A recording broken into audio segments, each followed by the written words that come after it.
It's funny because people always say that the older sibling paves the way for the younger one, but I don't think I paved anything. I feel like I hacked my way through the first half of my life with a dull machete. And yeah, I was still in Canada when I started my print-on-demand journey with Etsy. I was in a physically and mentally not so great place, stuck in a toxic corporate culture that was absolutely draining me. Fast forward 10 years to 2023, and not only had I left all that behind, but I was honored to headline at Printify's first ever amplified POD Summit a year ago. Thanks again, Printify. You guys are awesome. And if you had told me back then that I'd be getting on a plane to go to Latvia to speak about print on demand and then moving to Belize a month later, I never in a million years would have believed you. Now I'm on YouTube. Never thought that'd be a thing either. Amazon merch, and I have a paid membership, all of which not only provide me solid incomes, but they also arm me with the means to help as many people as I can. Well, those will listen to me ramble anyway. And I have a 20,000 plus member Facebook group too. I'm a landlord in Ontario,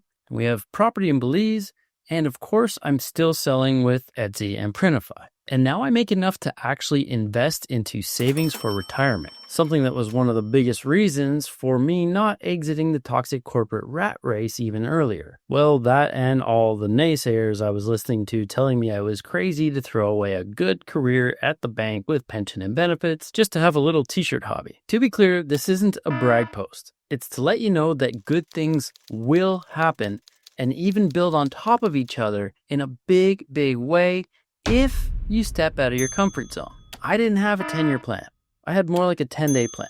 How could I make sure we had the next mortgage payment covered while keeping the lights on and food in the fridge? Now, we weren't broke, but we were definitely paycheck to paycheck in a way too big house that we didn't even really enjoy. At the time, I didn't have the foresight to think in terms of years instead of days. We were pretty much in survival mode, and I'd be straight up lying to you if I said it didn't get more stressful before it actually got better. But it got better. My only regret looking back now, not committing to all of this earlier. That's pretty much it. Here's a little bit of what I learned along the way that might just help you. And if you don't like it, that's totally cool too. You can completely ignore me. But if it even helps one person who's struggling or lacking confidence, I'll keep going with my 7 keys to print-on-demand success. Number 1, success in this space isn't about overnight results. It's about the bigger picture. Look at your 5 or even 10-year goal. This is something a friend and admin in my membership, Carla, said that I'd never taken seriously before. Where do you want to be in 5 or 10 years? What kind of life are you building? Once you have that vision, write it down on a sticky note and stick it on your monitor. Or get a whiteboard and write on it and stick it somewhere where you'll see it every single day. Then work backwards. Create a plan that breaks it into smaller, achievable steps. For me, that meant starting with 2 to 3 niches, then refining and honing in, and tweaking as I learned what worked and what just plain sucked. 2, be selective about whose advice you follow. Not every YouTuber or influencer's method is going to work for you, and that's totally okay. You don't have to follow me either. My advice, though, is to pick 2 or 3 people whose voice, message, and tone resonate with you, and whose strengths complement each other. For example, one might be great at design, and another might focus on SEO or ad strategy. If you're just following a bunch of people who say the same thing, or even worse, people with completely conflicting methods,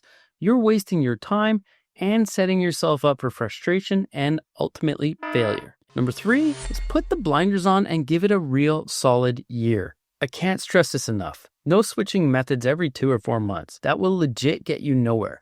You need consistency and focus to build something worthwhile. Treat it like a business, not like a hobby, and you'll start to see it pay off like one. Can't plan for retirement if you're jumping from ship to ship every 3 or 4 months, right? Number 4, you control your pricing. Etsy and Printify is one of the most cost-effective ways to run a business like this. If you're finding it hard to cover costs, raise your prices. People will pay for quality and unique design, especially if you're targeting the right audience. Please do not race to the bottom. Value your work, your time, and your goals, and make designs that tug on emotional heartstrings so that they actually sell. Number 5, you got to cut out all the noise, and that even includes the toxic stuff in your life. It might be negative relationships, environments, or even the people who consistently blame the economy, politics, or even still the pandemic for their lack of progress 5 years later. Don't let that energy drag you down. Surround yourself with people who inspire you, challenge you, and push you to be better. You really are the product of your environment. But the good news is that you can change your environment and the people that you surround yourself with. You can do this anytime you want. Yeah, over and over. This mindset shift alone can change everything. For me, leaving that toxic workplace culture wasn't just about finding time for POD or even myself. It was about finding the mental space to dream bigger and believe that I could actually succeed at something on my own. I'm telling you, it was an incredible feeling. Number 6, don't waste time chasing trends at the expense of building a solid foundation. Trends will come and go, and yeah, you can make a ton of money off them. But the real money and freedom comes from building something sustainable. Evergreen designs, consistency, and a solid niche strategy will help set you up for long-term success. Think of trends as like the bonus or the cherry on top, but not the main course. Chasing every shiny object is exhausting and it'll leave you stuck in the same spot year after year. That's something we've all experienced in the past, and many of us are still spinning our wheels, stuck in the same ruts. Number 7 is be willing to embrace failure and keep going anyway. I failed a lot before I figured this out. Like a crap ton of failure. It was frustrating and overwhelming, and there were times where I wanted to give up. But every failure taught me something that made me a little bit better, made me stronger and more prepared for the next iteration or the next try. You don't have to get it perfect right away. You just have to keep moving forward. Remember that practice makes progress, so please give yourself permission to suck, as long as you're willing to show up and learn. You only truly fail if you actually quit. I know I said 7 keys to success here, but here's a bonus tip. Get out of your own way and embrace a growth mindset. This is real stuff. If you're struggling with costs or profits, raise your prices. If someone tells you not to, that's their fear talking, not yours. Recognize when something isn't working, whether it's your designs, your process, or your mindset, and be honest enough with yourself to fix it. If your designs aren't good enough, step up your game or outsource. Whatever you do, do not sugarcoat your own feelings to protect your ego. Stop worrying about what could go wrong and all the shit you can't control.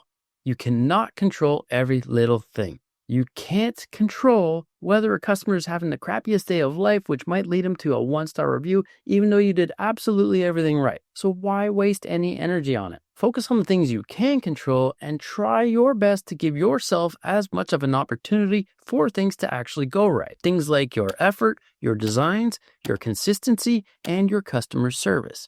These are all things you can actually control. All that aside, success isn't magic or luck. It's stacking the deck in your favor and showing up and doing the work. Give yourself the best shot for things to actually go right and stop letting fear or doubt run the show. What I try to explain now is that this isn't just about building a POD business. It's about building a life you love, one that isn't tied to someone else's rules, timelines, or definition of success. The biggest truth I've learned in 10 plus years is that you're always capable of way more than you think. When I used to say things like, we're going to visit Costa Rica for a month or 2, people used to call us nuts and shoot our dreams down. We're going to start our own print shop. You guys are nuts. We're going to move to Belize in a year. Yeah, okay there, bud. Keep dreaming. Now people want to know how we did it. And when we say we're going to do something, people say, oh, sweet, when? You know what I mean? Zero doubt anymore. But you have to start, stick with it, get out of your own way with that closed-minded crapola, and be willing to pivot and give yourself the chance to grow into it. Hope this helps at least someone, but if not, that's totally cool too. Sometimes the lesson is in the actual journey itself, right? Thanks for watching, and if you enjoyed this rant, don't forget to like, subscribe, and share your thoughts in the comments. Let me know what you're thinking. Until next time, keep pushing forward, and don't be afraid to hack your own path, even if that machete feels super dull.